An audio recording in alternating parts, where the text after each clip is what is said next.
जो कमिटमेंट की थी उसको 100 मौजूद हैं जनाब अल्लाह नवाज।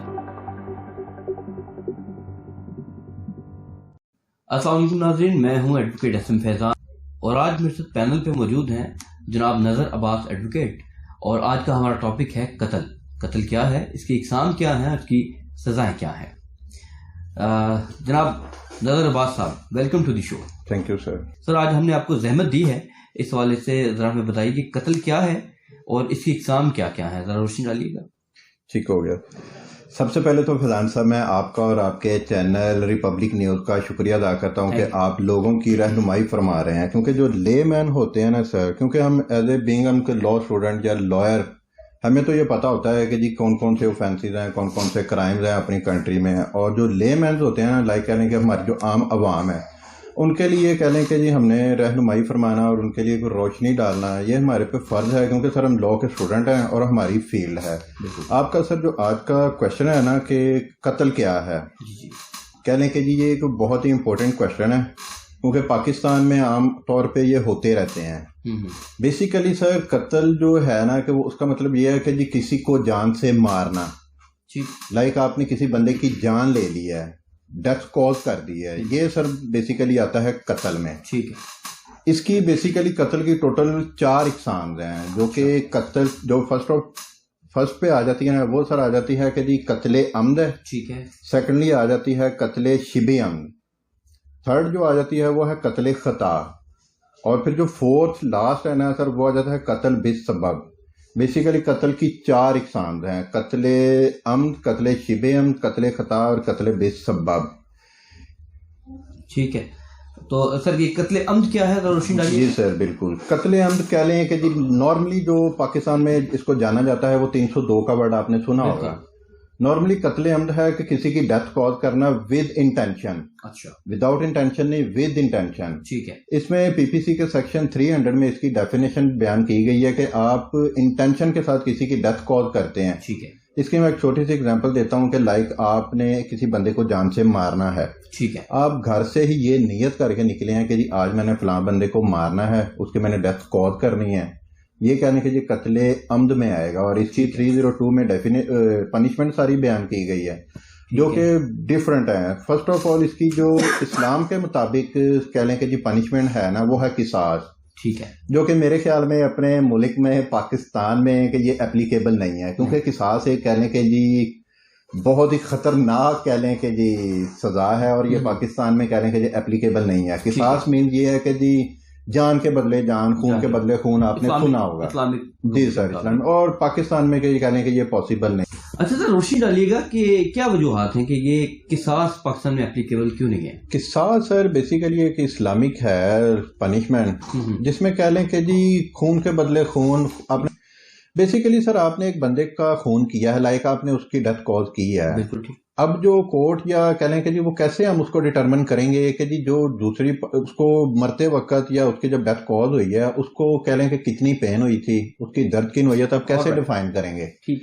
अब हम अगर उसको कह रहे हैं कि जी उसकी किसास उसके कर देते हैं, तो वो हम कैसे उसकी नोयत निकालेंगे कि जी उसको हमने उस टाइम उतनी दर्द हुई थी, हम भी अगर मे भी कि इस वक्त हम उसको ज्यादा दर्द दे दें कि उसको ज्यादा दर्द हुई, तो फिर कह लें कि ये इस वजह से कि ये किसास कह लें कि जी पाकिस्तान में एप्लीकेबल नहीं है। ठीक है।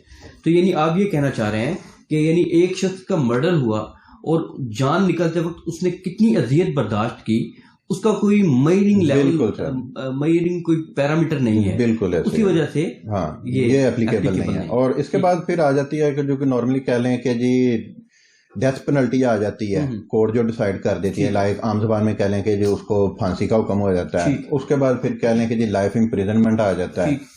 उसके बाद कह लें कि दियत का भी कह लें कि जी दियत आ जाता है। और दियत नॉर्मली के कत्ल के केसेस में और कत्ल और जो उनके लीगल हेयर्स होंगे ना, लाइक उनके जो ब्लड रिलेशन हो गए, अगर मैरिड है तो उसकी कोई बेबी बच्चे होंगे, अनमैरिड है तो माँ बाप बहन भाई वो कोई होंगे, वो अगर कोई इस्लाम के मुताबिक कोई दियत उनकी डिसाइड हो जाती है, वो नॉर्मली उसका कोई 30,630 ग्राम सिल्वर के मुताबिक है। और ये कोई कह लेंगे जी हर साल ऊपर नीचे होता रहता है। ये सर कत्ले अम्द की सारी पनिशमेंट है। ठीक है। उसके बाद सेकंडली आ जाता है कत्ले शिबे अम्द। सर एक सवाल, कत्ले अम्द में अगर दियत नहीं एप्लीकेबल होती है, दियत जो है वो दियत की तरफ जो है वो कंप्लेनेंट नहीं जाता तो इसमें मुद्दई को फिर और क्या रिलीफ मिलेगा, सजा क्या है? सर उसमें सजा मैंने जैसे कि पहले बयान किया है कि जी डेथ पेनल्टी हो सकती है, उसके बाद लाइफ इम्प्रिजनमेंट हो सकती है। लाइफ इम्प्रिजनमेंट जी 25 ईयर तक। अच्छा, हाँ जी सर, ठीक है, thank you so much sir. Next sir जो हमारा है कत्ले शिबे अमद, सेकेंडली है कत्ले शिबे अमद। पहले में मैंने आपको बताया कि जी डेथ कॉज विद इंटेंशन, ठीक है, और कत्ले शिबे अमद में कह लें कि जी आपकी जो इंटेंशन थी वो कह लें कि जी ग्रीवियस हर्ट की थी। अच्छा, आप उसे मारना नहीं चाहते थे, आप जस्ट उसे कह लें कि जी एक हर्ट पहुंचाना चाहते थे।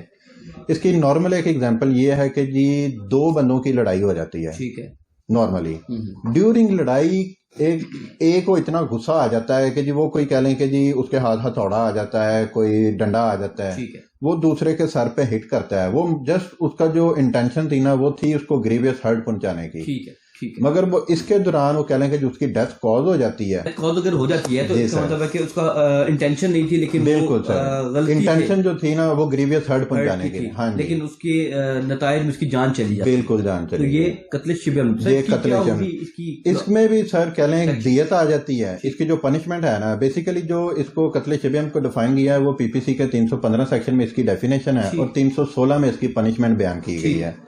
और पनिशमेंट जो है सर इसकी दियत है और इसकी अप टू 25 ईयर तक इसकी पनिशमेंट होगी। अच्छा, ठीक है।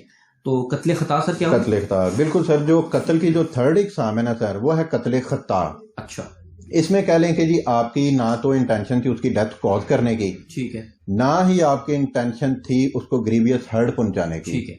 वो खता का आपने वर्ड सुना होगा, खता, गलती, बिल्कुल ठीक। इसकी एक छोटी सी एग्जांपल ये है कि जी लाइक वो पीपीसी में भी मेंशन की गई है कि जी एक बंदा शिकार पे जाता है, ठीक है, ड्यूरिंग शिकार वो एक फायर करता है उसके ऊपर करके जो उसका टारगेट था, लाइक एक हिरन भाग रही है, ठीक है, हिरन के ऊपर उसने फायर किया है, मगर वो हिरन की बजाय पीछे की झाड़ियों में बंदा छुपा हुआ था, वो फायर हिट हो जाता है उस बंदे को और वो बंदे की डेथ कॉज हो जाती है, ठीक है, ठीक है।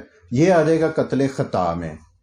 ये सर इसको पीपीसी के 318 सेक्शन में डिफाइन की है और 319 में इसकी पनिशमेंट बयान की गई है। इसमें भी सर दियत आ जाती है। अच्छा, और कह लें कि जी उसमें 5 साल इसकी वो फिर आ जाती है। अगर इसमें कह लें कि जी नॉर्मली मैं आपको एक एग्जांपल दूंगा कि ड्राइविंग आप कर रहे हैं, लाइक आपने सुना अगर रोड एक्सीडेंट पे भी डेथ हो जाती है, कह लें कि जी अगर तो कह लें कि जी रश ड्राइविंग कर रहा था ना बंदा, रश ड्राइविंग नेग्लिजेंसी की उसकी वजह से किसी की डेथ कॉज हो जाए, बंदा सुकून से रोड पे खड़ा हुआ है या जा रहा है कि आपकी गलत ड्राइविंग की वजह से उस बंदे की डेथ कॉज हो जाती है, ठीक है, तो उसमें भी सर आपको कह लें कि जी दियत आ जाती है, फिर कह लें कि जी 5 ईयर तक आपको उसमें कोई पनिशमेंट भी हो सकती है, ठीक है सर। तो सर कत्ल बिस्सबाब ये भी कह लें कि जी इसी वर्ड के अंदर ही कह लें कि जिसको नॉर्मली बताया गया है कि सबब, किसी की मौत का सबब बनना, ये सर पीपीसी के 321 में इसको डिफाइन किया गया है। अच्छा, और नॉर्मली इसकी मैं एग्जांपल आपको ये दूंगा कि लाइक आपका घर है, आप अपने घर के सामने कोई कंस्ट्रक्शन करना चाह रहे हैं, उस कंस्ट्रक्शन के लिए आपने बेसमेंट बनानी है और आपने एक बड़ा सा गड्ढा खोद दिया है, ठीक है। अब एक राहगीर बेचारा गुजर रहा है, उसे नहीं पता कि आगे काफी गहरा गड्ढा है, वो बंदा उसमें गिर जाता है और उसकी कहने की जी डेथ हो जाती है।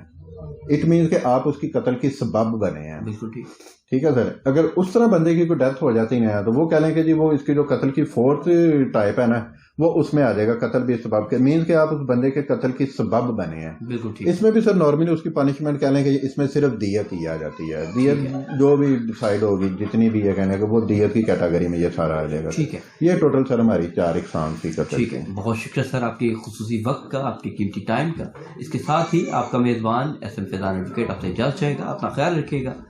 अल्लाह ने के बाद।